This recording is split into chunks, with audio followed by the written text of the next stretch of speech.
Welcome everyone. So we're going to get our video going here in a moment. So I know you guys online can't see me yet. We didn't get one little thing set up. Got a little crowd in the office today. So they get to see me do this work here.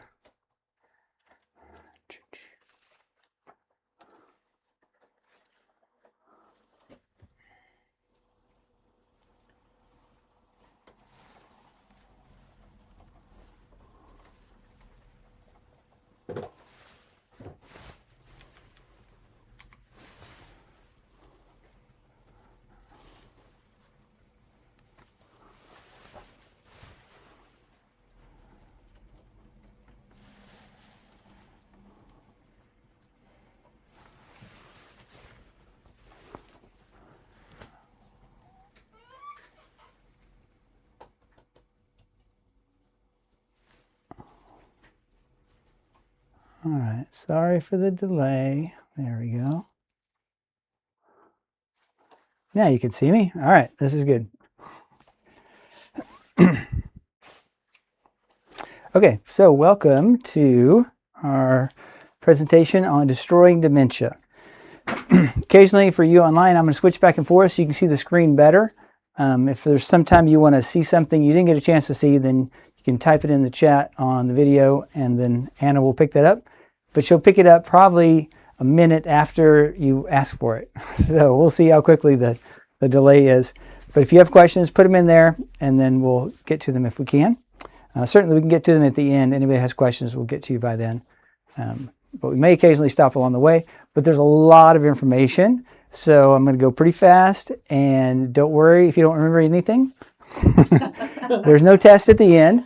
And this is about memory, so I don't expect any of you to remember anything, right? But there will also be an opportunity if you want to get some of the key slides emailed to you, then we can do that for you as well. So just let us know here, or you can text us. You can let Anna know when you leave, or for those of you online, you can put it in the chat, your email and phone number that we can text things to. All right, so we want to destroy dementia. So tonight you're going to learn the 7 modifiable causes of dementia, especially Alzheimer's, which is the most common form of cause of dementia. The 7 must-have annual lab tests to track and reverse dementia causes, because we're all about getting to the cause, not just about symptoms. The 1 blood test that can measure Alzheimer's brain disease up to 20 years before symptoms and show improvements with lifestyle changes. So that's pretty cool too. And I'm going to show you some research. I'm going to save the best to last. There's some new research not yet published, just came out recently, that shows us 600% better results than the best medication out there right now. This is the IV immunoglobulins, 600% better than that. And what's that say? What do they say when we're going to give the plot of the movie away before? What's that? Spoiler alert. Yep, spoiler alert. What I'm going to tell you tonight is that approach that's 600% better. So,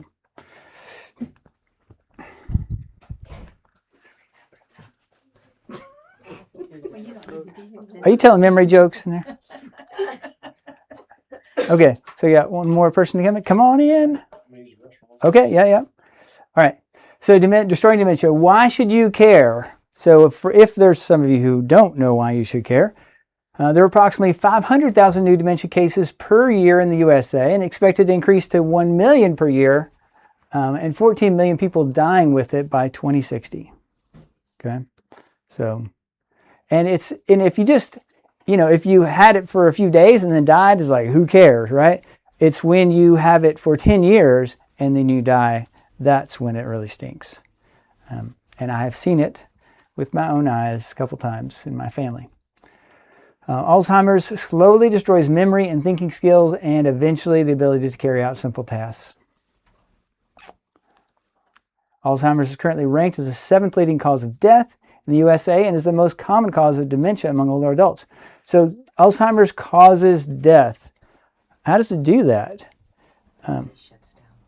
It does. The body, you forget to do things, right? You forget to eat. You forget your body And there's conscious forgetting and there's unconscious forgetting. Your body just no longer remembers to do things it's supposed to do. So we want to destroy dementia.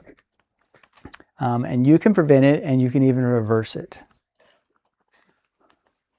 And it's not easy. It's hard work, right? So what abilities are important to you? So it's one thing to go, okay, I don't want bad things, but also I do want good things. And some people are motivated by different things. So do you want to retain a sharp memory? All those, when we have family or friends that we have experiences with, it's so we can remember later and go, oh, that was such good times, right? So we want to retain that sharp memories. We want to be able to problem solve. I would still like to be helpful, not just be able to sit there and hopefully remember something, but actually be productive. As we get older, it's like, okay, yeah, you're kind of yesterday. We got today. It's like, no, but I've got wisdom. Connect socially. Be creative, emotionally stable, because human expression that we value is interacting with others and supporting or helping others. So I'll tell you a little bit about me. Family chiropractor since 1996. So actually it's 95. So I'm over 30 years now. So started in California in 96. My focus has always been on nervous system and chronic health conditions. So this fits in really well. Board certified as a chiropractic neurologist in 2007. And so that's when I really started to focus on the brain a lot. Certified in functional medicine. Oh, let's go back one step. So chiropractic neurologist, when you graduate from medical school, you are a medical doctor. When you graduate from chiropractic college, you are a chiropractic doctor. You're not a specialist in anything. So you go on to get more education to become board certified orthopedist, neurologist, internist, pediatrician, and there's the same thing in chiropractic. Now you can't be a board certified orthopedic surgeon in chiropractic, right? There's no surgery and drugs in chiropractic. So neurology, but most medical specialties, they go into surgery or more drugs and surgery. So what do you do in chiropractic if you can't ever go into drugs and surgery? Well, I'm really thankful for that. So what we go into is learning how to restore body function instead of control body function. Now there's a place for both. With medical profession, they're looking for infection, disease, and trauma, which often needs drugs and surgery in the short term. And that's great. But they really just don't know wellness. They know that stuff well, and I don't know that stuff well. Right? So when somebody comes to me and they've been to Stanford or Sansom or UCLA, and they're like, they can't find anything wrong. And I'm like, this is excellent. I'm like, what do you mean this is excellent? It's like, well, they're looking for infection, disease, and trauma. Some of the best doctors in the world. We can both relax, know that you're going to live for a while. Now we can get busy getting you well. Right? So with the brain, I'll take a little more time to talk about that. We'll talk a lot about it tonight. With the brain, what does medical neurologists do? They're going to diagnose, they're going to make sure you don't have tumors or other things, and then they're going to give you medication, right? And the pharmaceuticals are working really hard to come up with new medications, and a lot of people are depending on that, waiting for the next medication. And so that's how that process goes. So a chiropractic neurologist, what do? Well, we do the same thing we do with all this other stuff. We look for causes. We look for deficiencies, toxicities. We look for ways that we can nourish the brain and exercise the brain. The brain is a lot like a muscle. It needs to be exercised and it needs to be nourished. And so we look for those areas of deficit that we can exercise and nourish. And a lecturer, a member of the International Interdisciplinary Association of Functional Neurology and Rehabilitation. If you can say it 3 times fast, you get to join. It's just where a bunch of different practitioners get together and go, how can we naturally help the nervous system restore from all sorts of conditions? So the reason we get such great results in our office is we have an approach that's different than just looking for infection, disease, and trauma. And it's characterized by this term salutogenesis and synergy. This comes from the Latin word saluto, which means health, and genesis, the creation of. So if I want to focus on getting you healthy, I focus on those factors that create health in your body instead of focusing on factors that create disease in your body. Right? Because no amount of focusing on disease will ever get you healthy. We learned this during COVID. So a lot of people died during COVID. COVID infection killed a lot of people. It didn't kill very many well people. It killed a lot of well-medicated people that seemed to be well. So we want to focus on actually getting your body well. And synergy is combined effect is greater than the sum of their separate effects. We're going to talk about synergy and combining because you have to do that to prevent and recover from dementia. It's hard work. It takes everything. So we're going to teach you 8 steps tonight for better brain health. I'm going to tell you a little bit more about me. This is Granddad and this is Granny. They died years ago. When I was about this age, yes, that's me. Awesome haircut. Mom gave me that. So when I was about this age, about 9 years old, I was living in another state, and Granddad and Granny, they lived in Texas. And when I went down and visited them, as I would each summer and occasionally other times, so I went down there and found that, Granddad was in a home. And so I'm sure I was told well what was going on, but I don't remember being told what I was going to see. So I came in, and Granddad looked perfectly normal. And he said hi, and had a big smile, and asked who I was. And I was devastated. I started to cry. I left the room, and I don't remember ever seeing him again until I saw him in his casket, which wasn't that much long later. So he had Alzheimer's. This is my first exposure to that. And then my wife cared for my mother-in-law for about 5 years while she had Alzheimer's. And during that time, my mother-in-law didn't know who her daughter was. But she thought she did. She thought she was her friend from high school, which was kind of funny at times, because she thought they were both not all that long out of high school, right? And she's 80 years old. But the worst part is that my mother-in-law would talk bad about her daughter to her friend from high school. And so that was pretty devastating to my wife. She understood, and she kept going back, and they'd have some good times, but there's also a lot of pain. So, yeah, Alzheimer's just stinks.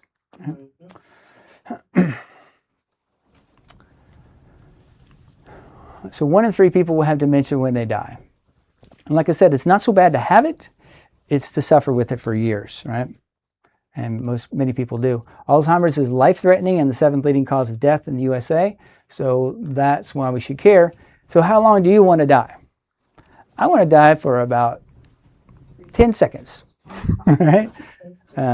So I don't want to suffer. And looking for infection, disease, and trauma has its place. In America, we're really good at keeping people alive for a long time. We're not very good at keeping people well. You can't make somebody well. There's no drug to make a person well. There's a drug to save their life. There are surgeries to save their lives, but it doesn't promote wellness. It just promotes aliveness.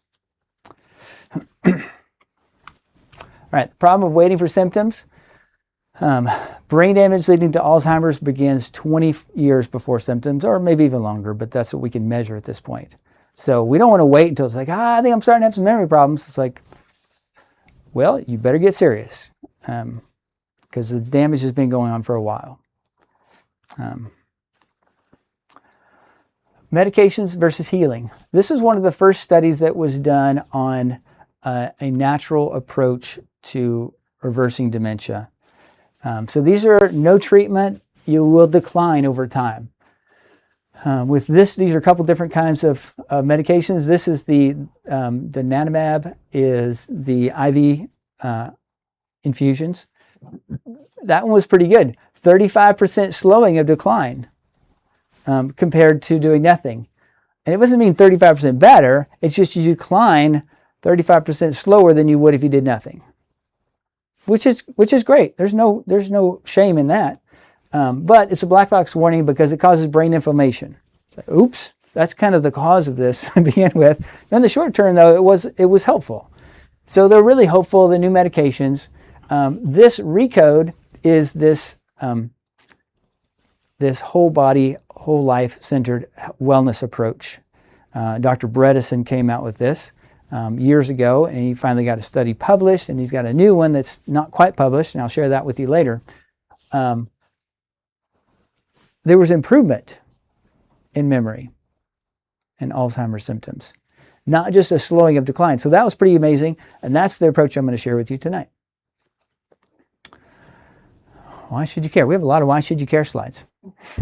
Because it's preventable and reversible. Even standard medical care knows that up to 44% of dementia cases are preventable just with addressing high blood pressure, diabetes, smoking, through physical activity and healthy eating beginning in midlife. So I got references for everything. This is on the JAMA. So 44% of dementia cases are preventable. Just if you do physical exercise and activity, healthy eating and physical activity, and stop smoking.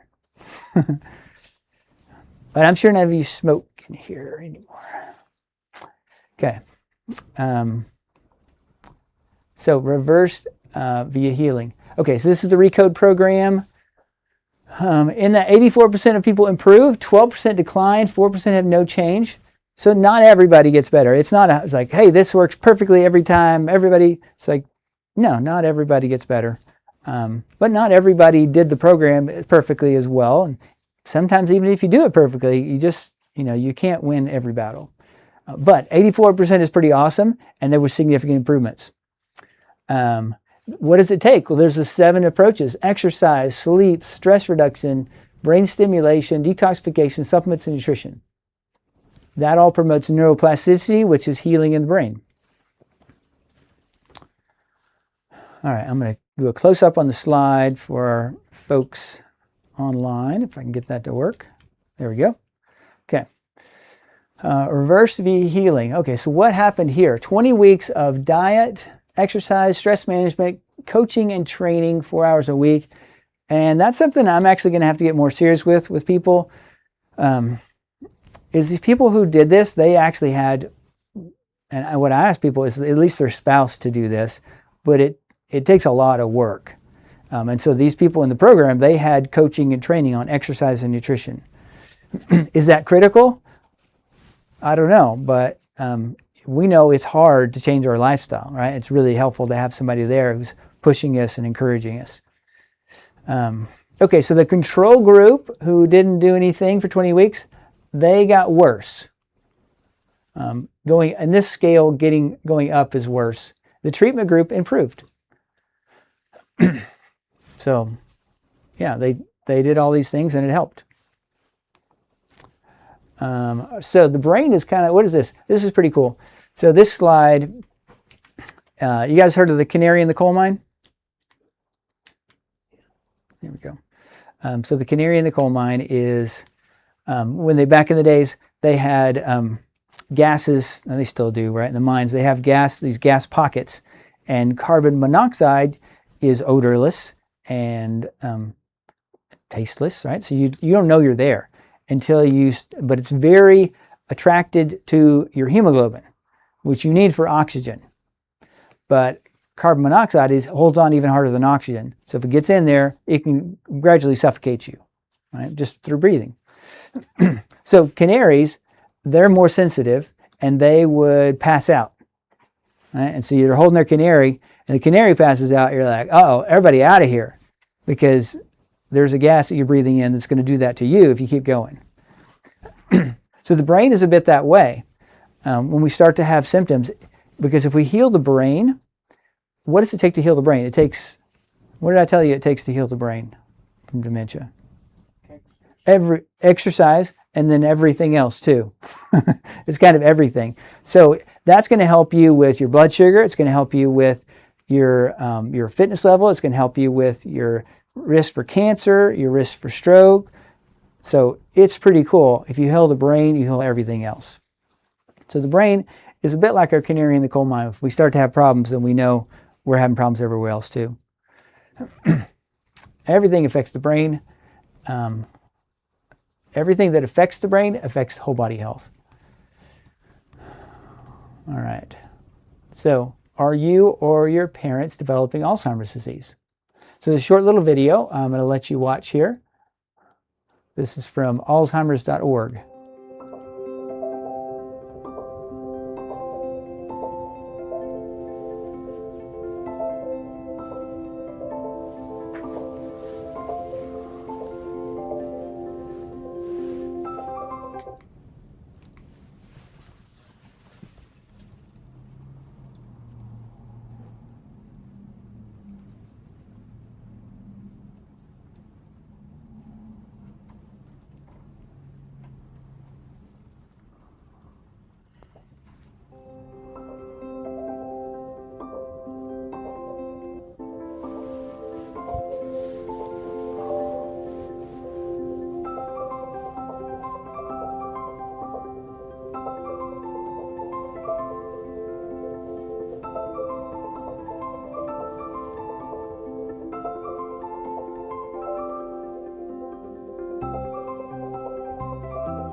right, so some simple little things.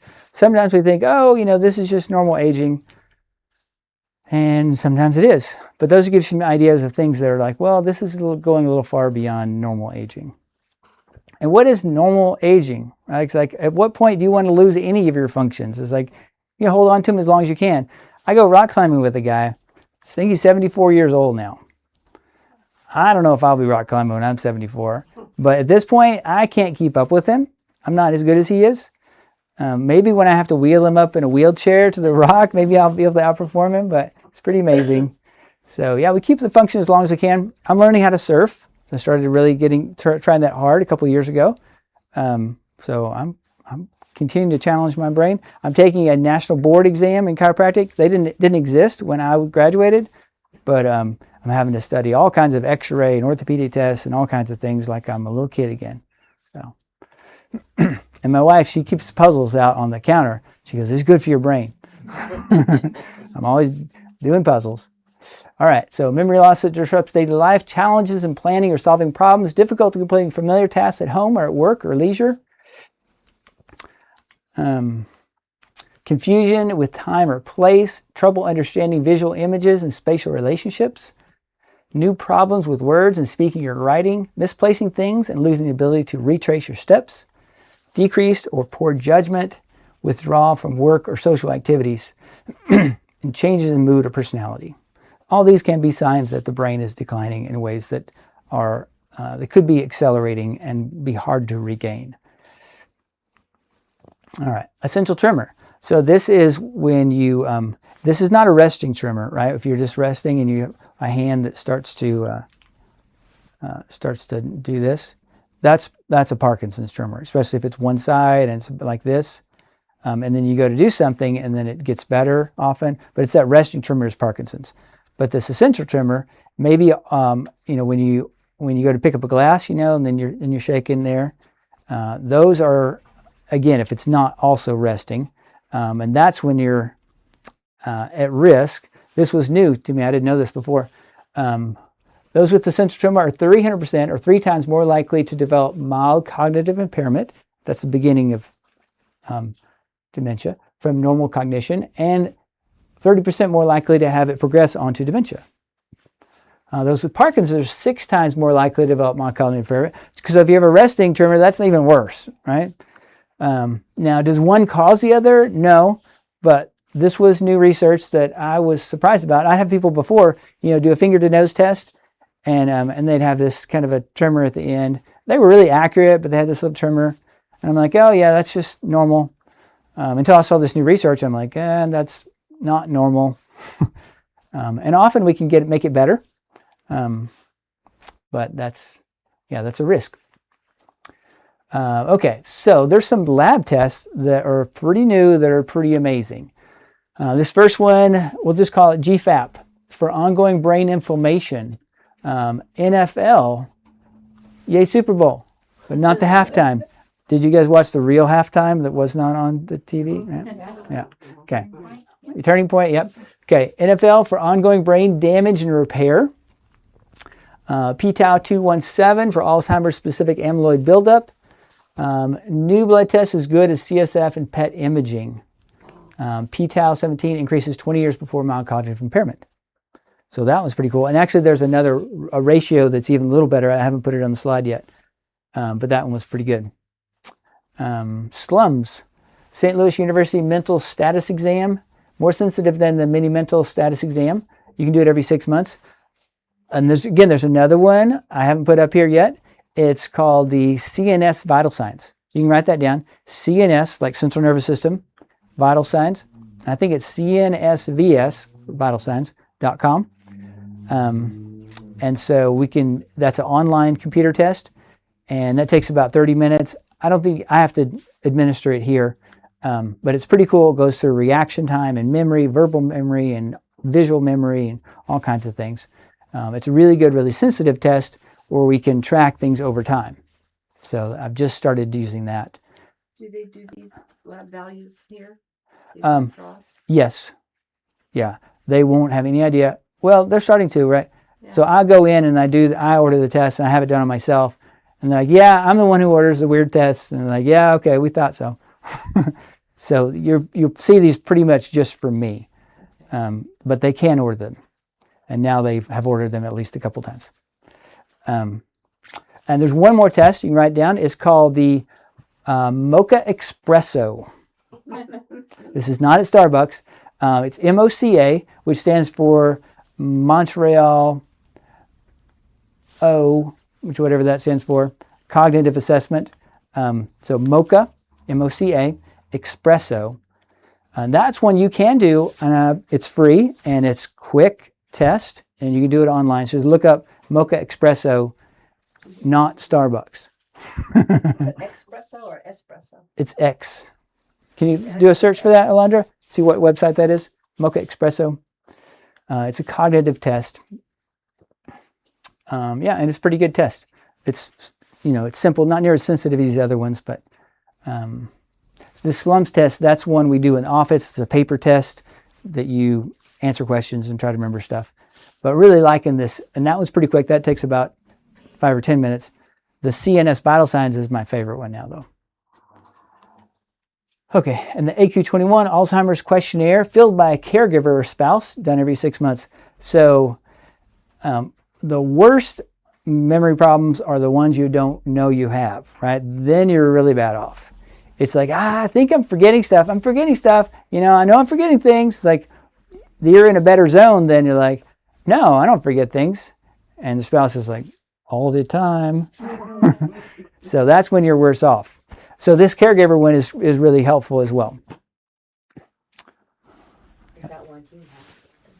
What's that? The ALQ1 or ALQ21? AQ21?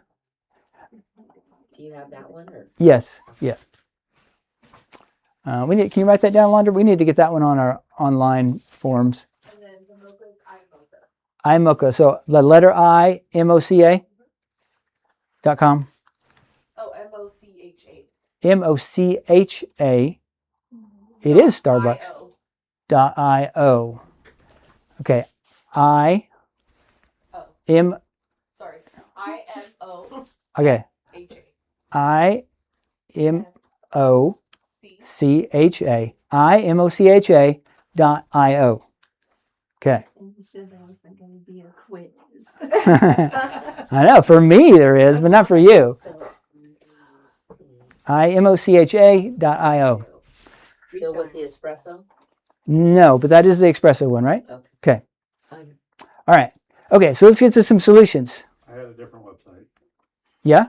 Yeah, it's for that one for Mocha Espresso. Also got it's portal-us.mochacognition.com /test. That sounds harder. So, I think we'll try the iMocha one. okay. See if you can, because I'm sure it'll be a couple different places you can get to it. Yeah. Yeah. Did you do the iMocha one? Try it so you can get to that one. I'll have a good time. Yeah, see if you can get that one, because that'll be easier to remember. Okay, step number one, physical exercise. We make sure our temperature's down under 71 or 2. Physical exercise activates the motor and somatosensory areas of the brain. I'm going to show you different areas of the brain that this activates, these 8 different steps, because your whole brain is what you care about, not just the memory. It's not just doing Tetris or crosswords, right? Crosswords are great, but they're one little portion of your brain. You need to get your whole brain activated to really have this work. Okay. That's the somatic motor area. That's what exercise does. Your cerebellum. This is your hippocampus, deep inside. Because you got to remember to do different exercise. You have to remember what the next step is. Remember, especially if you're doing a routine. We'll talk about what the best exercise is pretty soon. Okay, and then the information comes back up to your primary sensory areas and primary motor areas.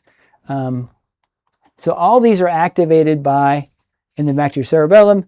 There, because you're thinking about exercise, you are done the cerebellum. You're going, okay, where do things stand right now? What parts of my body? If I'm going to go walk, I need to know where my leg is in space. And so my brain says, okay, take a step forward. It's like, well, first I need to know where my leg is before I take a step. These are things we don't think about consciously, but your brain has to process them. So the cerebellum tells your other part of your brain, well, your leg is already extended. It's like, okay, that's good. I can go ahead and transfer the rest of my weight on it. Now I want to move my other leg. Okay, well, where's that leg? Well, that leg is backwards. Well, you need to send a motor program to, so it's doing all that, which is super cool. It's working all these areas of the brain. And sensory, you're feeling these sensations throughout your body as you go through these motions. And then you're thinking about them. It's like, this is what I want to continue doing. And I think I'm going to take a left turn up there. Or should I take a right turn? Well, there's a dog over there, so I think I'm going to go. So you have to think about what you're doing, make these executive planning decisions. And I want to be out for about 30 minutes, so I think I'm going to check my watch and make sure I turn around at 15. Okay? And your visual, you have to look where you're going, right? That's your visual association. And your auditory cortex, you're listening to see if you hear that dog barking that was there yesterday. In your amygdala, if you hear the dog bark, then you're like, okay, now I'm a little worried. Wait, I hear the dog getting closer. Okay, I'm going to turn around and go the other way. Now you're making a decision with this part of your brain as you listen, and you make a judgment decision to flee instead of fight. There's a lot that goes on in exercise, especially when you're out in the real world. And this is super good. It activates your whole brain. That's why exercise is so good for you. And why it's critical for a healthy brain and preventing dementia.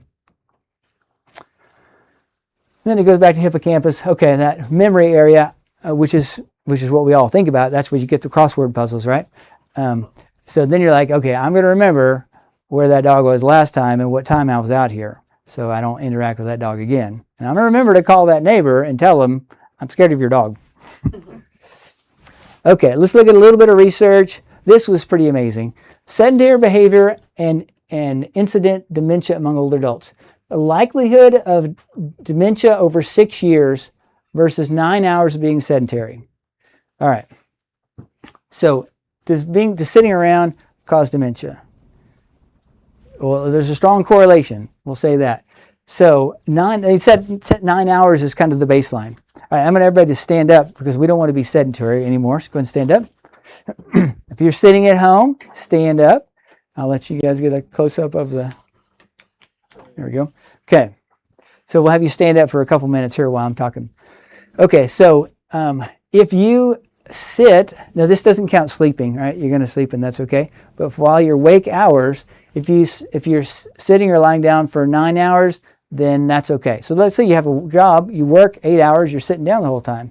I had a patient ask me, he's like, so what about people who are driving or sitting at their desk and like they have to be sitting for 8 hours? I'm like, well, you only got 1 hour more to go, so you're not gonna watch TV sitting down. You can eat dinner sitting down, but that's the end. Because if you go to 10 hours, there's an 8% increase in dementia over 6 years. This is not with everybody. This was with this population of people they studied that were already a little bit older. 12 hours is a 63% increase. 15 hours, a 320% increase. This gets really bad. Sitting is killing your body, killing your brain. Well, what if I exercise regularly? Doesn't that make up for it? No. That was a little surprising to me. Even when adjusting for the APOE4 allele, that's a risk factor for Alzheimer's, genetic risk factor. Ethnicity, chronic conditions like heart disease or cancer or diabetes. So even if people, it's like, okay, those people are higher risk. We're not going to count them. Those people are higher risk. We're not going to count them. Smoking status, alcohol consumption, diet, body mass index, that's kind of how fat you are, but not really. Depression, and time spent engaged in moderate or vigorous physical activity. It's like, okay, let's not count those, and let's make sure we get people that are all equal. It didn't matter. Sitting kills. Moving heals. Don't sit. Good thing I had you stand up before I said all that, huh? Yeah. Okay. So feel free to stand up anytime you want. But you can also sit now if you like. All right. Okay, I'm not going to read all the study titles. I'm just going to read the little summaries. Exercise improved cognition, attention, executive function, memory, maybe, but definitely all those other things. What's this? Hiffy. All right, high intensity functional exercise. So when they talk about that, HIFI, that's not really how you say it, but I think it's funny. HIFI exercise and individualized care led to slower cognitive decline and fewer falls and urinary problems. That's pretty cool. So what is high intensity functional exercise? They even did high intensity functional exercise with people who are in memory care centers. So people who are already pretty far gone, right? Anybody can do this. And it's basically doing as hard exercise as you can do without hurting yourself, right? These people were not throwing kettlebells and doing box jumps, right? So for them, it might have been, trying to balance, walk in a straight line. Or it might have been squatting down as far as they could. All right? And that may not have been much, right? Or doing some lunges. Now for you guys, it's going to be harder work. And for me, it's probably going to be box jumps and doing surfing, right? High intensity exercise can be done even with significant dementia, as low as a mini mental status exam of 10, which is pretty bad. I've never tested anybody that was that bad. Nursing home resident motivation for high intensity exercise, 40 sessions over 4 months. So I'll explain this in a minute. Their motivation is as good as for social programs and improved over time. So like, well, I don't think they really want to do this. Well, maybe they don't. But if they're encouraged to do this and they're given a good program, it's just as good as if you go, okay, let's all play bunco, or let's get together and watch a movie or whatever, some social times. Let's have a potluck. Let's all bring our favorite cookies and see if we can cause diabetes in each other. So they enjoyed high intensity functional exercise as much as they did those social activities in nursing home residents. And their appreciation for it improved over time. Nursing home residents, high intensity exercise improved balance and strength and reduced apathy, which is like, I don't care. Right? Because you start to be able to move and you're like, okay, I guess I'm not old and worthless anymore. I can do something and I can be valuable. And hey, I'm starting to have a little more energy. And I was just going to die yesterday, but I think now I'm going to live. So, and maybe I can go off that blood pressure medication or reduce it a little bit. This is a movement that we deal with in the office, subluxations, which is a spinal joint dysfunction. Normally, nerve flow between the brain and the body goes well. This is a spine. This is a spinal cord where there are 200 million neurons traveling. And a subluxation is a type of stress that causes this dysfunction, this interference, and eventually nerve irritation and nerve disrupts the signal. So it's caused by this subluxation in the spine is caused by physical, chemical, and mental stress. We'll go through this. We talked about the physical is so important to our brain health. We've talked about it a little bit already. It's defined as a spinal joint problem causing nerve irritation, and it often is silent, but eventually it leads to symptoms and conditions, including mental health conditions. And why? Well, if you interfere with the nerve communication, well, what's the purpose of the nervous system? Anybody know what the purpose of the nervous system is? Talk to the rest of your body. Talks to the rest of your body and controls the rest of your body. And then your body is trying to adapt to stress. Well, gravity is one, right? It's working to hold ourselves up. It's working to balance ourselves. If there's a mental stress, we have to adapt to that. A physical stress, we adapt to exercise. So it's adapting, and the nervous system is the one that does all that adaptation. We went through how the brain was working during exercise, so many areas, and that adaptation is exercise, and it causes the brain to become stronger. Okay, subluxations, if you've got interference in the spine, chiropractic spinal adjustments are what correct it. All right, so solution, chiropractic spinal adjustments 1 time or 2 times a month once you're well plateaued. What does it do? There's an immediate barrage of nerve impulses. When we do an adjustment, it sends signals to the brain, and often people will feel lighter because the brain is working more efficiently at controlling the body. It allows continued normal movement. We know how important movement is to brain health. Promotes body-brain nerve activation. reduces pain, improves sleep. We'll talk about how critical sleep is for your brain health. Promotes your ability to adapt to stress and stay healthy. So we want a happy brain and a happy body. So your first step to healthy brain is exercise. Scan your spine motion and muscle brain activity. This is one of the scans that we do in the office. It's called an EMG, electrical muscle graph, and measures the spinal muscle and spinal nerve activity along the spine. And then we do an exam. A chiropractor, how's the chiropractor different from physical therapy? Well, chiropractor works on segmental motion, those individual joints, which then allows your more larger segments to work. Physical therapists tend to work more segmental or regional. And so they're thinking these, which is great, these functional movements or rehabilitation, which is really good. So that's a little bit the way we're different. Move no more than 8 hours a day stationary. All right. So we saw at 10 hours it became really bad, but try not to have any more than 8 hours. Gives you a little buffer. Yes. So after 8 hours, how long before you go sit back down again if you're at the desk or something? So the question was, after 8 hours, how long before you can sit back down? So, you may sit for, let's say you sit for an hour and you want to get up and move around. Well, you could count how long you're sitting. Some people will have it on their watch. It's like, hey, get up and move, all right? And most of us don't track the amount of time we're actually sitting during a day, but it's worth tracking a couple of times. So you just want to make sure you're not stationary more than 8 or 9 hours. So that's, if you add it all up throughout the day, like did I sit for more than 8 hours? If you did, then you try to sit less the next day. And then it's not so much about like how much time to stay standing. It's just get up and move. Exactly. It's not how much time you stand. Walk around, Yep. and then I can go back Yep. and sit down again. It's like maybe I need a hobby that keeps me up and going. Yeah. That would be, or to go serve at the rescue mission or, whatever, right? So don't be sitting for too long. So driving.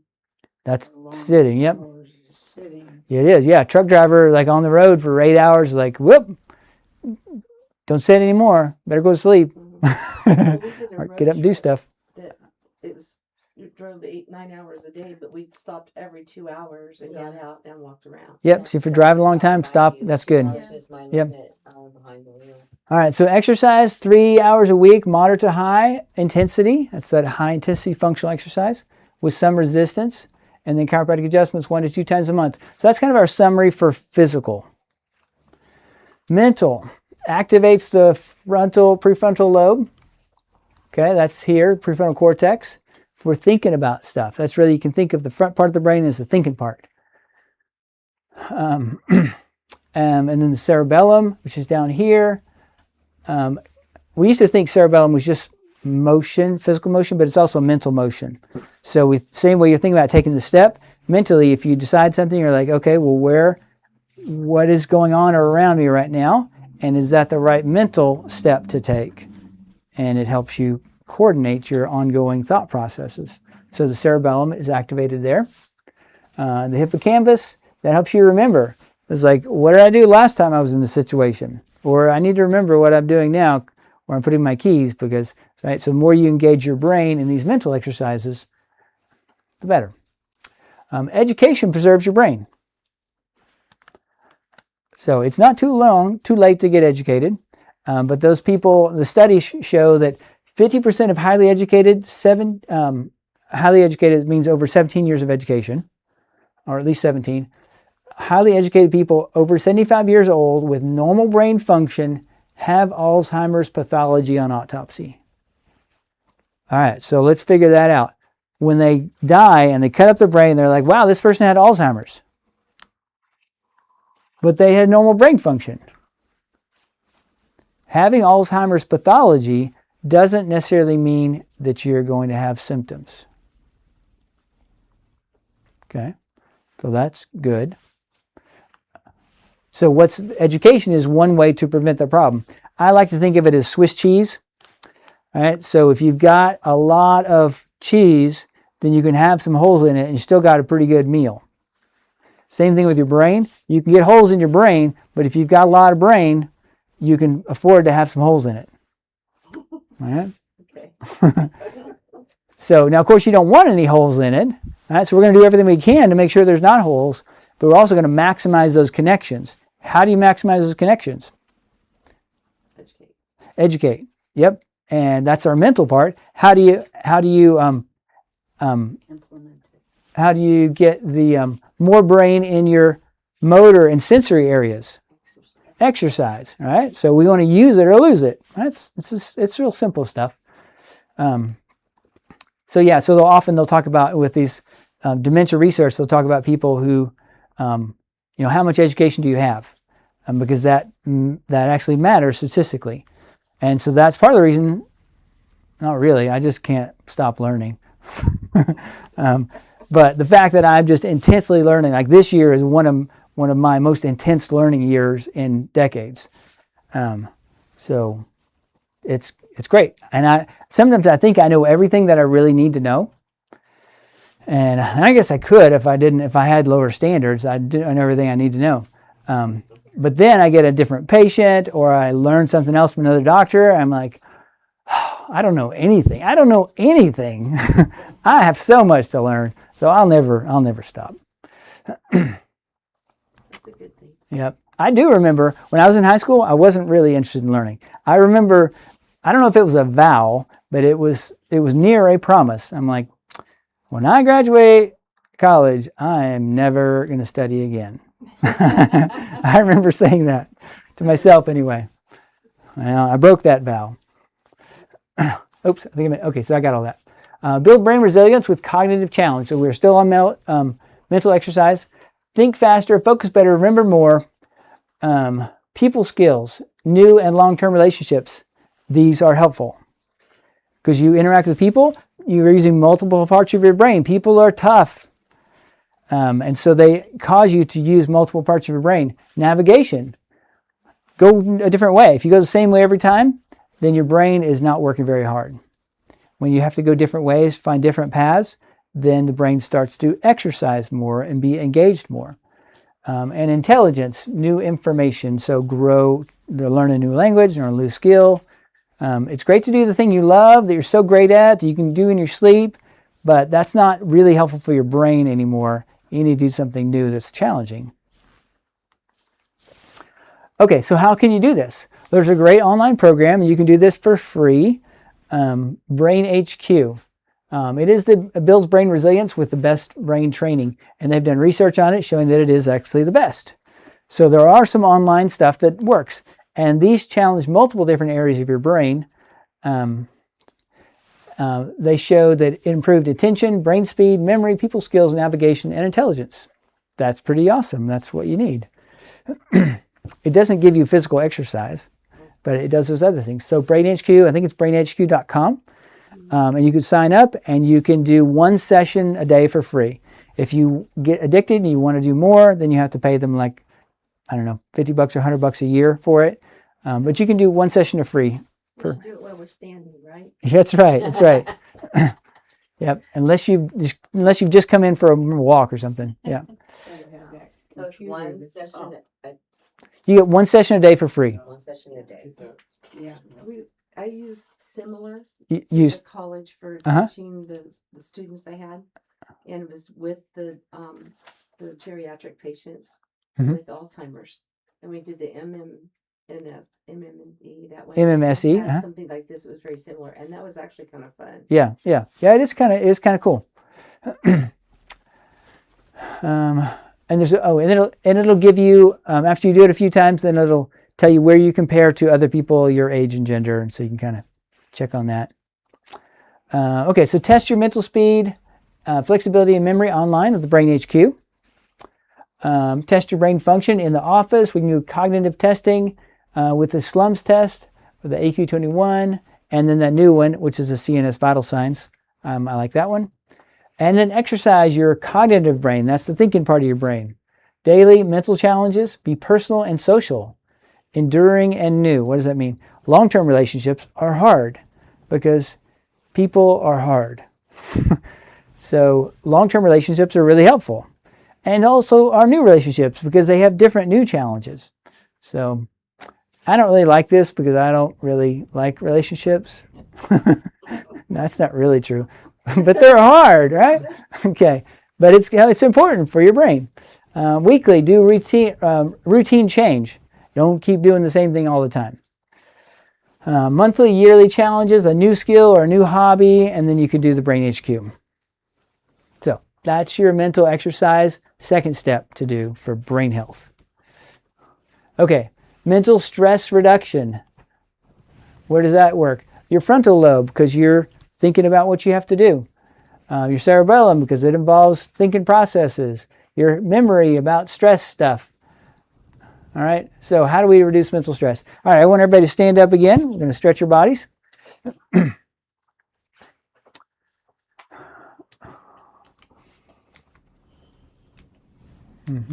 Okay, so test your stress adaptability reserve. This is another test we do in the office. How much reserve do you have to adapt to stress? You may have heard of heart rate variability. Some of you have maybe smart devices that will measure this on your watch, and it will measure your HRV or heart rate variability, or your body battery or things like that. Those are all good.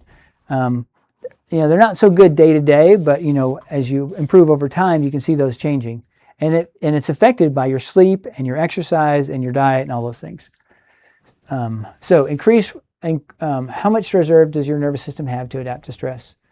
So how can you increase resilience boosters? You want to have more resilience in your nervous system.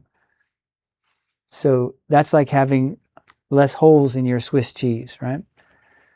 So this brain health program we talked about, physical exercise, mental emotional support, active and mindful relaxation. There's some things we can do in the office. There's a great book that I love, How to Stop Worrying and Start Living, Dale Carnegie. One time I was listening to that in the car. I missed my turn by 2 hours. I was just so into it. Yeah, and it was first thing in the morning. I'd been to a neurology seminar, and I was coming home, and this was before, I guess I had a cell phone, but it was before smartphones. And I called my wife, and I'm like, I just passed Harris Ranch. I think I have some idea where I am. I was on the 5, right? And I was like, and her dad, he knows the area really well. I was like, can you call your dad and ask him how I get home? I got home in time to see my first patient because it was like 5 in the morning at that point. All right, so it's a great book. Good sleep, brain healthy eating, improved toxin exposure. All right, so we'll talk about those things. Sleep is critical. All right, you guys sit when you're ready, but you can keep standing too. So we want to get sleep is important for, it's like the garbage disposal time. It's when you take the trash out of your brain. Your brain actually shrinks a little bit, and the blood vessels and the other veins, they have an opportunity to get rid of trash that's building up in your brain. Sleep is super important. So this is the, it's just your brain and the area, shows how those vessels penetrate through different parts of the brain. It's called the glymphatic system. Like you've heard of lymphatic system, this is the glymphatic system. Sleep and dementia. Sleep 5 hours, sleep 5 or less hours compared to people who slept 6 to 8 hours had a 200% or 2 times greater risk to develop dementia within 5 years if they were 65 or older. Sleep matters. So then we get this, sleep 6 to 8 hours or 7 to 9 hours. This is another study that showed that, hey, that really matters. Does it have to be 5 hours at a time, 6 hours at a time, or can you do like naps? Do those count too? Not as much. I'm not sure if they checked that in this study. So the question was, do naps count? There's value in sleep duration all at once. You get more time and longer REM sleep. The longer you sleep, the more cycles you go through before waking up. So there's a benefit to duration. But if you just can't get it, then yes, a nap is good. So certainly it's better than nothing. But if you could choose, you would choose the one long sleep. And if you're like a lot of older people, there's waking you up to the bathroom. You might be go to the bathroom 2 or 3 times a night. Mm-hmm. Yeah. Does that affect that? Yeah. It stinks. Yeah. But you do what you can. Okay. Right. So you should probably go for that 8 to 9 hours if you can. Yeah. Yeah. But also keep in mind, so the statement was if you, older people wake up to go to the bathroom a lot. Well, so part of it is a lot of these old people aren't exercising. And so they may, or they're not eating well. And so all of us, if we wake up in the middle of the night, we're probably going to need to go to the bathroom. Even if we didn't wake up because we need to go to the bathroom. So we may not be able to separate those easily. So just if we do all these other habits better, and you found, remember, one of those studies showed that something about urinary function improved, right? With exercise, I believe. And so as we improve our diet, improve our exercise, then we find that our urinary problems improve, but also we may not be waking up because we don't have some pain, or maybe because we're more tired, because we didn't just sit around all day, kind of dozing off all day. Now we're not really that sleepy at night. So there's multiple things as you improve your habits, that will improve. But yes, if you're waking up frequently, then you probably need to sleep longer. You sleep as long as you feel like you need to. It's not like, sleep apnea, huge deal, sleep apnea, right? If somebody comes in and puts a pillow over your head, 25 times a night, every hour, 25 times an hour, and suffocates you just a little bit, well, that's pretty stressful. That makes for lousy sleep. Sleep apnea is a huge deal, and so it needs to be addressed. But it's only 43% increase. So there's a lot worse things than suffocating, apparently. Yeah, but your body never gets any rest. It's terrible, but it only 43% was actually not. That's terrible. But there was things we saw that were worse, right? And sitting too much can be worse than that. They So say it knocks off 10 years of your life. You lose 10 years of your life with sleep apnea. yeah. Okay, healthy sleep removes toxins. This is what tells us. Let's see. In this study, it showed me that old people and young people. With older people, it's actually not as, this is when they're waking up so much, it's just what you're referring to. Yeah. They wake up and woke up and woke up and woke up and woke up and woke up. And so they're not getting any of that long REM sleep, that deep sleep down here, where the lymphatic flow is the biggest when it gets down here. Anyway, you do what you can. So you get a little bit of flow in these areas. You don't get the most flow, so you may need it more often. It just happens. That's not a good graph. It's saying red. That's awake, yeah. Right there. That's awake. These are two. This is for young people and for old people. Awake. Yep, awake and awake. In different stages of REM sleep. All right, so sleep well. This is your 4th step. Sleep well. Test your sleep cycles. Sleep Routine app was the best. Okay, so there's an app. It's called Sleep Routine. It was the best as of November 2023. And it was just a little device. I think that it went on your phone, and I wouldn't really thought it was very good, but it was even better than the watches. Well, they tested it. So Sleep Routine. I actually haven't used it myself. But they did. This was a study here. Test your sleep oxygen. This is something we do. We send you home with this little thing you stick on your thumb, little ring, and it tests your sleep oxygen overnight. It's not a sleep apnea test, but it's a really good first step toward it. So if I find that your oxygen was really good overnight, I say, well, then you didn't have apnea, right? But if it goes low multiple times, your oxygen goes low, and I'm like, I don't know if you have apnea, but for some reason you stopped breathing. So you probably have sleep apnea, so you should probably go get tested and have that evaluated. So that's pretty cool. You could buy that thing for, I don't know, maybe $100 or something, or we send you home with it for like $20 or something to test overnight, and then we'll give you the results. Sleep 7 to 9 hours. Treat apnea. Okay. There are apnea exercises that are pretty good and super hard to do. They're not like really difficult. There's just a lot of their mouth and tongue exercises. And yeah, it's worth a shot. But it's work. Or you can do CPAP or reduce your body fat. That helps. That's one good reason to have body fat, is you could lose body fat, and then that'd be a solution. All right. So nourishment is critical for your brain. Eat and drink well. Step number 5. We want to get nourishment in as well as waste products out. Well, if you don't have really good nourishment for your brain, then you're not going to be able to get those nutrients in. You just can't make nutrients out of nourish. Okay. Added sugar interferes with your brain health. Yes. Mental performance improves at 2 to 12 hours after sugar consumption. Frequent blood sugar excess can permanently damage cognitive function. How does it do that? Ages. Advanced glycosylated end products. Is there different types of sugar that just take longer to break down in our body? That one? No. 12 hours. This wasn't breaking down. This was getting your blood sugar back down. Or actually, in this case, it was your cognitive function back. Because of that sugar spike, it caused the brain not to work as well. It's not good for those that love sweets. No, it's not good for those who love sweets. Fat and sugar makes the world go round. All right. So what's the answer? Well, the ketogenic diet. Do you know, who knows how they first discovered the ketogenic diet?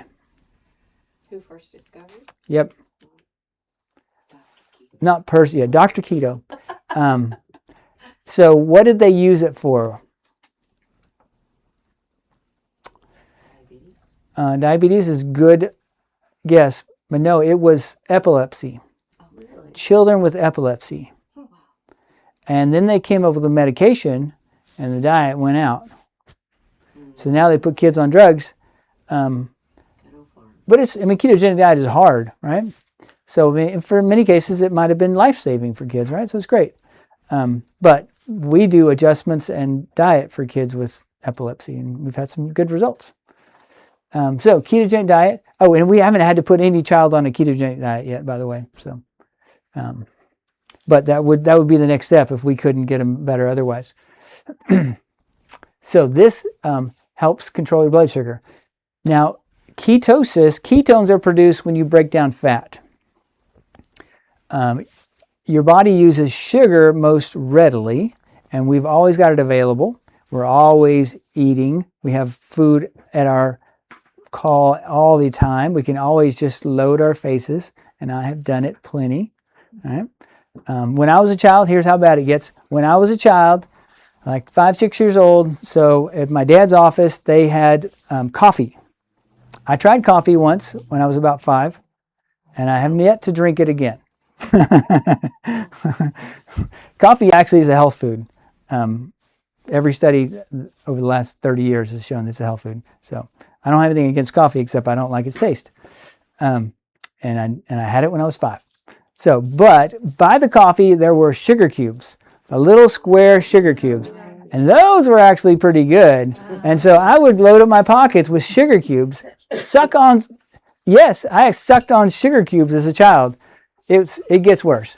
But anyway, I digress. I have to work hard to maintain my blood sugar now, probably because of what I did back then. So if you can use sugar and you can use fat, in this case, breaking down fat into ketones, then you have greater flexibility in your metabolism. You can use either one. Yeah, and this I use this device here. It's pretty cool because I don't like stabbing myself and checking my blood sugar you can't do blood sugar this way, but you can do ketones this way. It's a KetoScan breath ketone meter, and yeah, you just breathe into it. It's like an alcohol meter, right? Breathalyzer, and I can check my ketones and see if I'm in ketosis. So that's really important. It's something we need to do for people who have brain health problems. We got to get them into ketosis a little bit every day. They don't have to be hardcore all the time. But for most people, it is very hardcore to get into ketosis at all. So for me, I eat at about 7 o'clock or so, 6:30, 7 p.m. dinner, and then I eat again at about 11 a.m. So about 15, 16 hours of not eating. I'm asleep, a good portion of that time. And then I'll get up and I'll exercise. I do some pretty intense exercise in the morning without eating, and then I continue to not eat. Well, for 50 years, I ate breakfast religiously. I love my breakfast. But now I haven't for about a year and a half. And honestly, I didn't notice a big difference. I trimmed up a little bit, but other than that, it's just easier. I'm just lazy in some ways, right? It's just easier to not eat. But for 50 years, I had breakfast all the time. Will you get the temperature? Okay, so that's a pretty cool thing. Clean eating plan, organic, minimally processed versus ultra processed. So what kind of diet? Can you tell me exactly what diet? Well, yes, I can. So we want to build brain resilience with the best eating plan. Simple mind diet guidelines improve and preserve brain function, even with brain pathology. This is, again, that same thing I said before. People who had 17 years of education, they had pathology, but they didn't have Alzheimer's symptoms. Right? They had Alzheimer's disease, but they didn't have Alzheimer's symptoms. Same thing here. People that are on this diet, they had brain pathology, but they didn't have symptoms. Maybe the pathology doesn't matter so much. Well, it's not the most important, for sure. So that tells us there's still some stuff we don't know. Right? It's true. Okay, so Alzheimer's reduction after 4.5 years, if they were strictly on the mind diet, and I'll tell you more what that means, they had 53% less progression to dementia or Alzheimer's. And if they did a modified, does I did it pretty good, maybe 80%. They had 35% less. Independently of other healthy lifestyle behaviors and cardiovascular conditions. So it's pretty cool. So it reduced their incidence of Alzheimer's disease. So the mind diet's super good. So what is the mind diet? It stands for Mediterranean and DASH. DASH was like a kidney diet. Intervention for neurodegenerative delay. That's why they say mind diet. But neurodegenerative delay, that's Alzheimer's, Parkinson's, nerve degeneration. So this is basically what it is. At least 3 servings of whole grains. This is actually, they promote whole grains in this. So, but we do some modifications. So maybe no grains. For some people, they should have no grains. Right? I actually have a little bit of oatmeal with my berries and my nut butter, nuts. But not very much anymore. Gluten-free. Sometimes it's super important to be gluten-free. Free range. So we talk about here, poultry and fish. Just a little bit of dairy. And they don't have red meat on this. At least not very much. But, if you go to free range and organic, then maybe beef is not so bad. I actually have quite a bit of beef. We have a whole freezer of beef. Right? And we get a free range beef steer each year, and that's what we eat.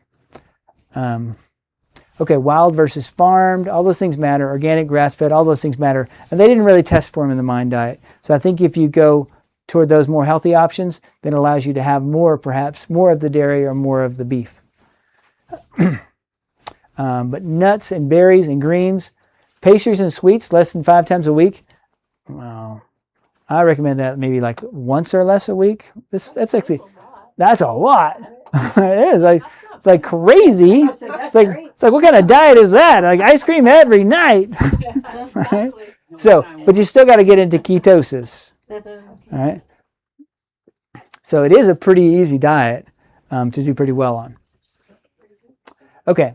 So this kind of goes over it again. I'm not going to read all that again, but eating berries and green leafy vegetables, those are a super important part of the mind diet. Limiting grains and dairy. Fasting 12 to 16 hours a day. That's not the mind diet, but that's an important part of this RECODE program for a healthy brain. Eggs and dairy, are those considered dairy? No. Eggs are not dairy. Eggs were on there. It's on the previous page. Yeah, this isn't everything listed again. Just going to gives you okay. So compare. Eggs are great. Compare your diet to the Mind and KetoFlex 12-3 diets. KetoFlex 12-3 diet, that's the one that Dr. Bredesen recommends, a specific thing. It's similar to the Mind diet, but it specifically goes into that ketosis. That's a very specific part of that. So 12 or more hours fast. So my example was a 16-hour fast. So he says at least 12 hours of fasting, 3 hours before bed. And they actually have a program. They'll sell you the meals and stuff to help keep you on that program. Test for food sensitivities. We do a food sensitivity test. So I recently did a test on myself, food sensitivities. I was having neuropathy in one of my feet. It's like, I treat people for neuropathy. I can't have neuropathy. So, but I was. It's like, I'm doing everything I should do. What's going on? And so I tested myself and found that I was sensitive to several different foods. And so I've been off of them, and my neuropathy is getting better. So food sensitivities can really be a big deal. What was I reacting to? I was reacting to beef, which I have a freezer full of. I was reacting to milk, which I don't have very much of. And I was reacting to soy, which I don't have barely any of. But you'll find that dressings have soy oil. A lot of things have just a little bit of soy oil because it's cheap. So anyway, nourishment and waste in. So nourishment out. You don't want waste to go into your brain, right? You want it to go out. That's that lymphatic system. But you can get the waste products into your brain if you don't have a healthy gut, healthy liver, because you want it to go out of your gut and your liver. Okay, so, because those toxins, if they're not fully processed by your liver, then they get stored in fat, and your brain's made of fat too, and it gets stored in there. And now you're getting exposed to toxins, and in fat, then they may come out every once in a while and recirculate and re-expose you to these toxins. So what do? Well, you eat healthy, and you make sure your gut is healthy as well. And eating healthy is a big part of a healthy gut.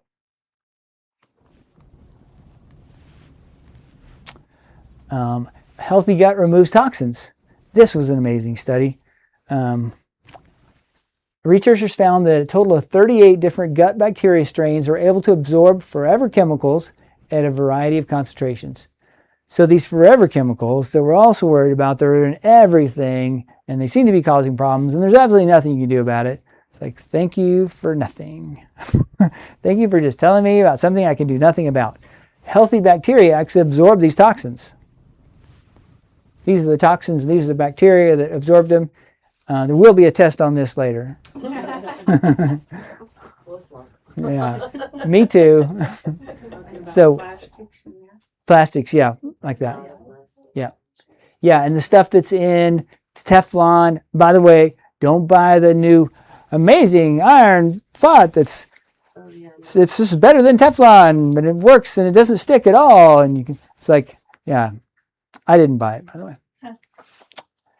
I looked at the reviews and they were all 1 star.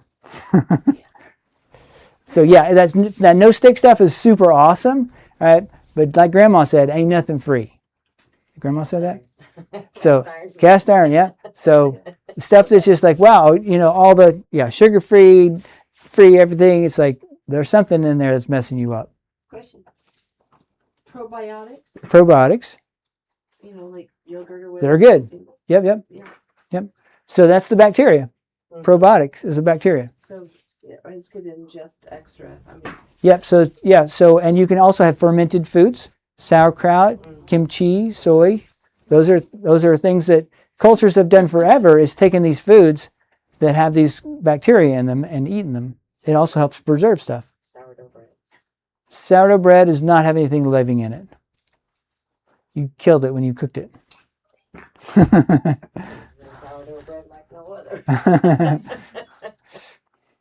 Okay, healthy cells, especially in the liver, remove toxins.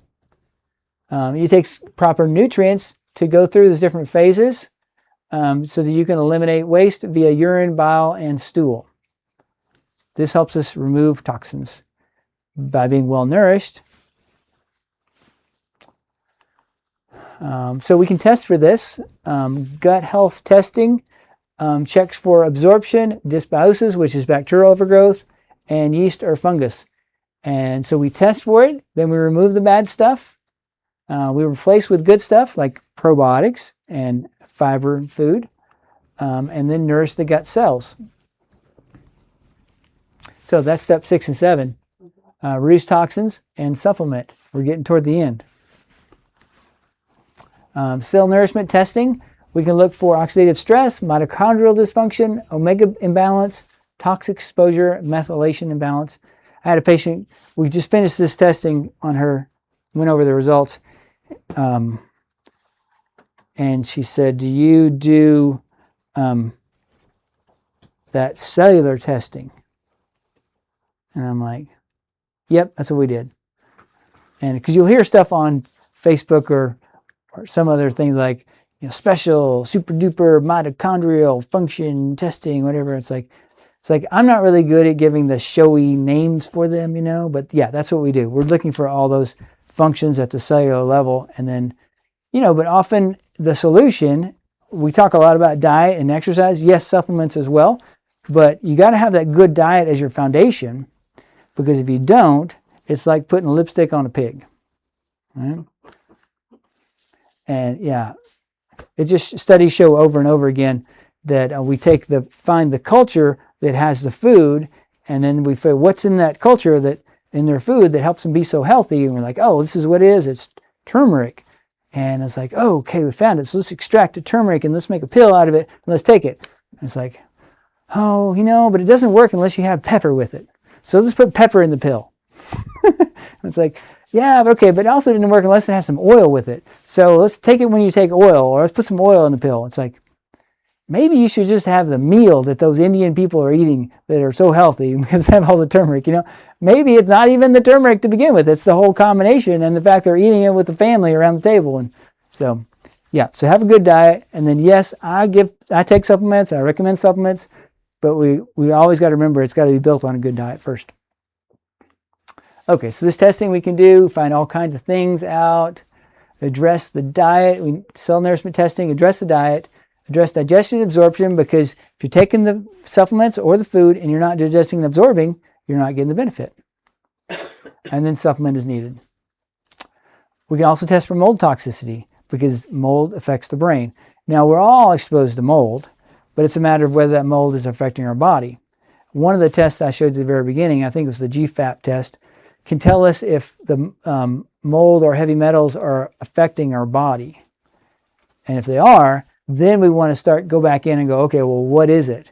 Again, a lot of people will start with this test, and it's not terribly expensive, but it's not free. And so it's like, well, let's start to find out if you're actually having some problem with it, and then let's go looking around to find the actual cause. So, yep, a lot of molds that are around. And it's not easy to solve, right? It's like, well, if you knew there was a mold problem, you would have already addressed it. Right? If you saw black mold on your wall, you're like, okay, now I'm exposed to mold, take care of it, and then that can be a huge hassle. But if you don't know, then you have to start looking for it, get testing, and it can be expensive and troublesome. But mostly, more importantly, right? So let's say you are exposed to a little mold. What's the most important thing? You want to be able to handle the toxins because we're all being exposed to some mold. How do you address that? A good diet, make sure you're not deficient, make sure you have good gut health and liver health, right? So all those things we already talked about, that's your foundation. Instead of before we start looking for these more challenging and difficult things to address, make sure we've laid a good foundation for it. Whoa, okay, so it affects your brain health. Mold body toxicity testing. So that's similar to what we were just looking at. So then you go to mold body cleansing. Mold house testing. So mold body cleansing, that's basically being properly nourished and proper good gut health, so you can get rid of the toxins so they don't recirculate back into your brain and fat. But then you go, okay, well, I want to stop being exposed to it. So then you have to go look probably your house. So do house testing, and then house remediation. Okay, so all right, so reduce toxins and supplement as needed, step 6 and 7. The metabolomics, that's checking for the deficiencies and toxicities and essential fatty acids. We went through that. We went through all this. I'm just reviewing again now. Test specific brain cell inflammation, damage, and repair. Those funny names things, right? Restore cell and gut health to reduce inflammation. How do you do that? Diet, lifestyle, and supplementation.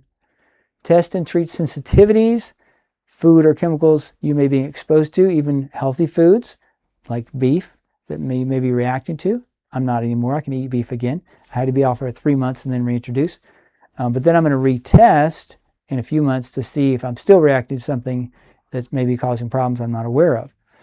So gluten-free, we may, it says test separate. It should be test separate. There's a separate test for that. Even the breakdown products of gluten can be problematic. For some people, they're hugely problematic. Some people, they're not a problem at all. It's kind of a fad, right, to go gluten-free. So there's a test we can do for it. But especially if somebody has a neuropathy, if they have a brain problem, if they have a skin problem or a thyroid problem, then we should check for gluten sensitivity because gluten commonly causes autoimmunity to those tissues. Test and treat mold as needed. Test and treat bladder and kidney infections. What?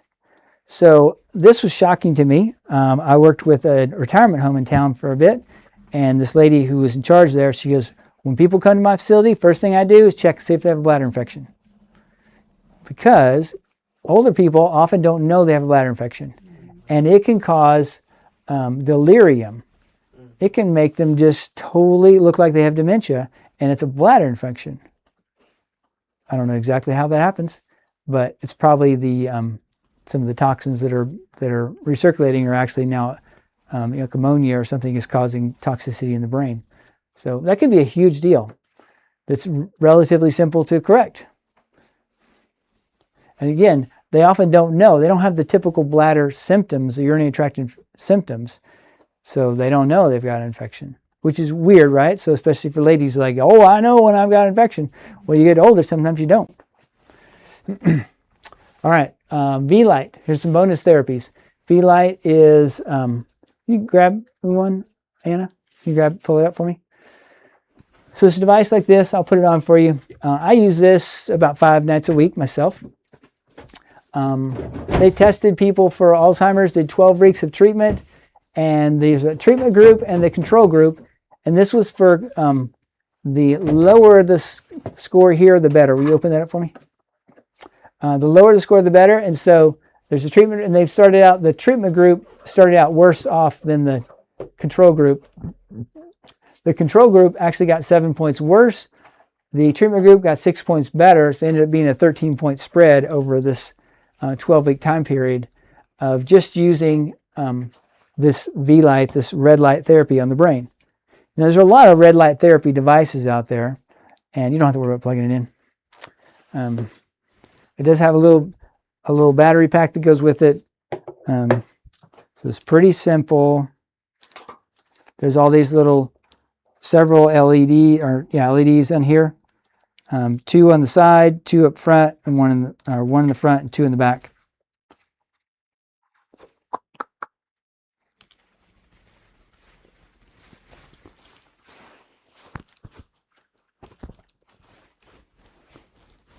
All right, beam me up, Scotty.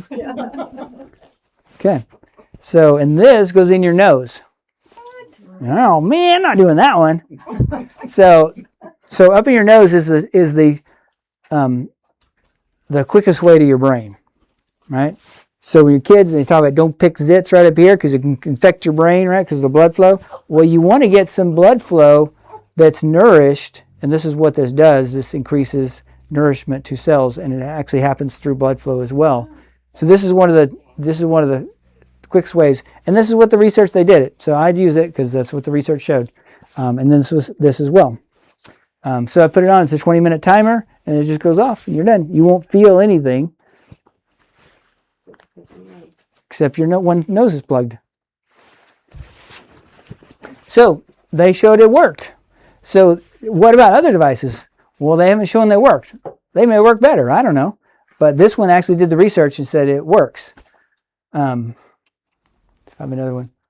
No, it's different. Okay. So, and then they took the people that didn't get the treatment, and then they put them on it, and then they improved. It's another part of the study. So, yeah. So I recommend it as part of the overall approach. Now, all these things have helped individually. But what if you include them all together? Well, we'll get to that in a bit. And we did also get to that at the beginning, right? The recode was so much better than the other stuff. Hearing aids. They work. 28 people over 7 years. The hearing aid group, 5%. They had a 33% lower risk for dementia. Now I'm going to give you the real stats of that, because that sounds pretty awesome. 33% better, and it was. 33% higher risk for dementia who did not have hearing aids if they needed them. Right? These are people with hearing loss. So just if you don't have hearing loss, hearing aids doesn't help. Hearing aid won't help you. About ringing of the ear. Tinnitus, yeah, well, that's a different issue, but that doesn't apply here. So these people had a 5%, 5% people progressed to dementia, whereas this group 7.5%. So that's the 33% difference. Because if you take 7.5 divided by 3, you get 2.5. Right, 1/3 of 7.5 is 2.5, so that's 2.5 less. So it's 33% better, but really it's 2.5% better. So it's not as dramatic. It depends on how you do your stats, right? Stats can tell you anything you want. But hearing aids matter. They are really important. The researchers that some of the people who reviewed this, they're like, it was stunning the amount of change. Was their impression of it. Because it was a third of the third less people. That's a big deal, especially if you're in the third, right? Okay, so V-Light, so I just put that on already, showed you that. So 8 steps, a review, physical exercise. You can take a picture of this as a good summary picture if you want. Physical exercise, mental exercise, reduce mental stress, sleep well, eat and drink for a healthy brain, reduce toxin exposure, add needed supplements, and we get full screen for the people at home. And brain support, V-Light, pulse light therapy, H-Bot, I didn't talk about that. Hyperbaric oxygen therapy, that's something that's probably the spot for it right there, right where you guys are sitting. Our new hyperbaric oxygen therapy tank. I don't have one yet. I don't have one planned yet, but I have one planned up here.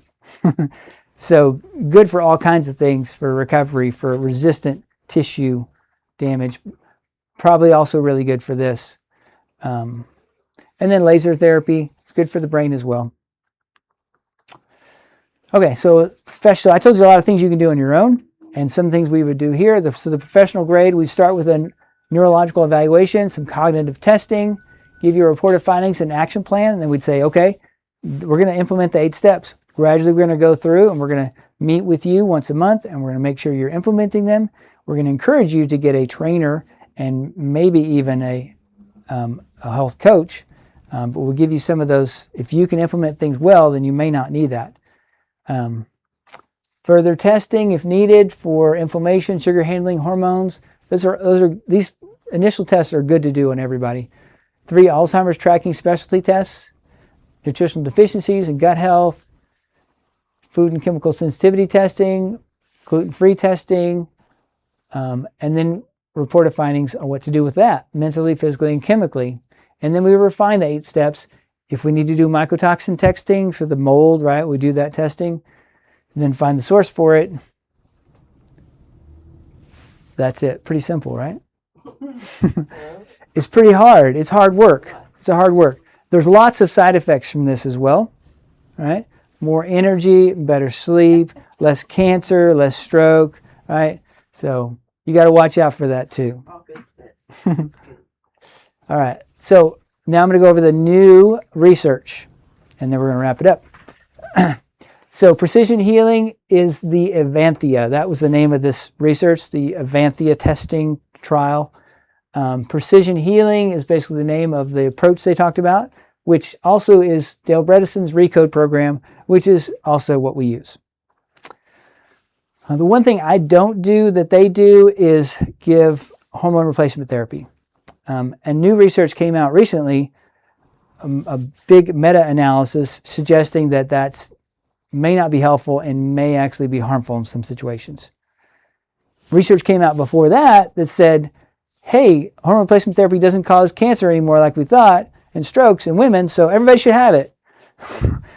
And so I don't know, but I can't prescribe anyway, so I can't give it. Whether you should take it, at this point I'm thinking, well, Dale Bredesen and his group, they are the leading people on this, so I'm not going to say they're wrong for sure because I'm learning from them. but they don't know for sure if that's critical themselves, they've said, even though most of them will actually recommend it. So anyway, so as we go through this is some of the research, different studies. Some of these are lifestyle programs and personalized programs. Some of these are drugs and lifestyle. This is the placebo effect. So if you do nothing but placebo, you will end up here on this improvement scale. So they set that line as 0. These things helped a little bit. That's the IV drug.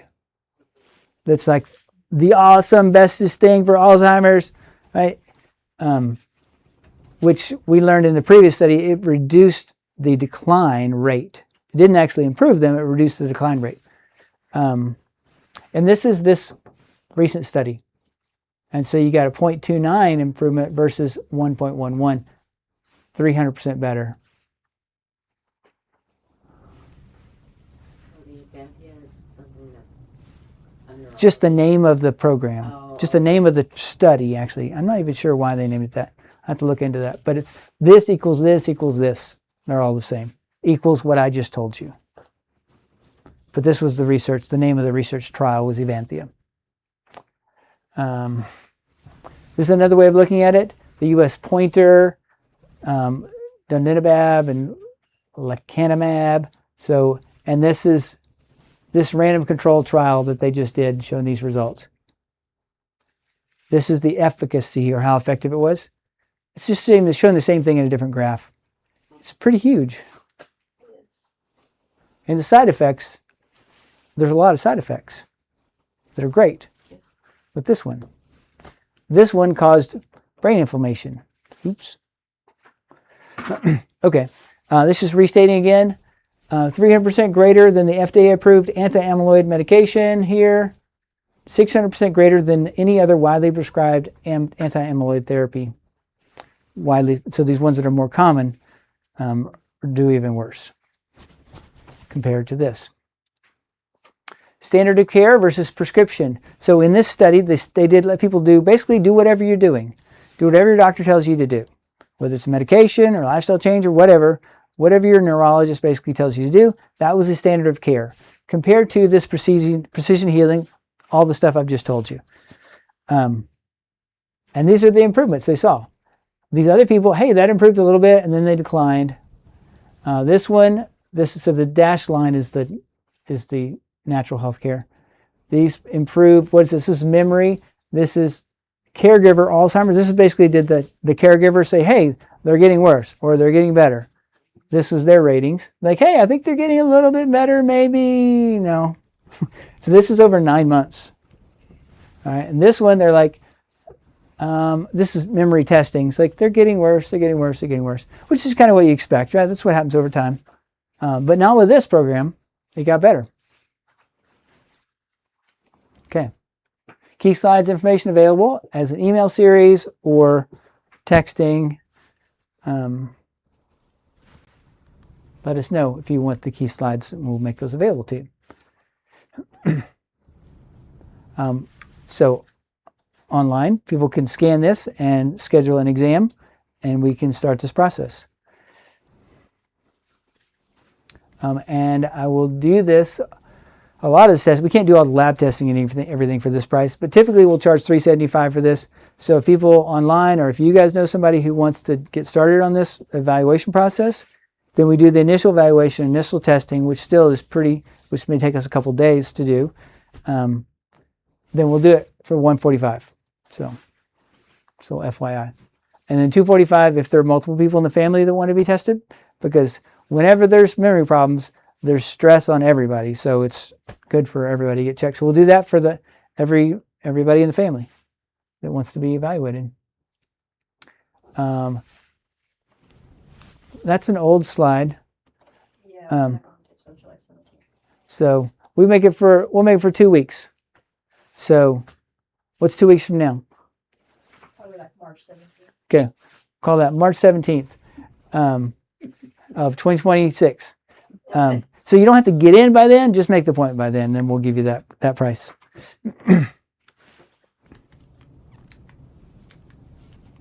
Okay. What was the text number? Our phone number here. That one. And just give us your, that's one that's not tied in. We won't know who you are, so text your name and email and phone number. We'll get back to you. Okay. All right, this is our last slide. So, the medical system is not going to get you well. They're not going to keep you well. They're going to keep you alive. And if we get more universal health care, then we have more availability to keep people alive, which can be really great, but it's not going to get any more people healthy. That is up to you. So think of this as a little baby zebra that just got born, and the baby's down there, and the mama says, "Hey baby, you got to get up, you got to run." And the baby's like, "Mama, I just got born." She's like, "I'm your mama, I know." So it's like, why do I have to get up and run? It's like, baby, the lions are coming. The lions are coming for us. We are degenerating. We're ultimately going to lose this battle of life. We will die if Jesus doesn't come first. But we want to die really quickly and not die over many years or decades. So now's the time to act. All right. Thanks for your attention. Thank you. A lot of info. A lot. Do we remember? What's that? That's the correct What? question. Okay. All right. So a little correction Okay. on the MOCA test. MOCAcognition.com / the MOCA test. Wow, that's really complicated. Okay. Can you say it again? MOCAcognition.com. And you can probably find it from there then, right? So click around. So that would get you there. This is just, and this is not a CH. Yeah, the other one was incorrect. I apologize. Okay, sorry, we gave you like crazy information before. I didn't think it was the H in it. That was Starbucks trying to knock us off. So MOCA cognition.com. It's probably the one you looked up.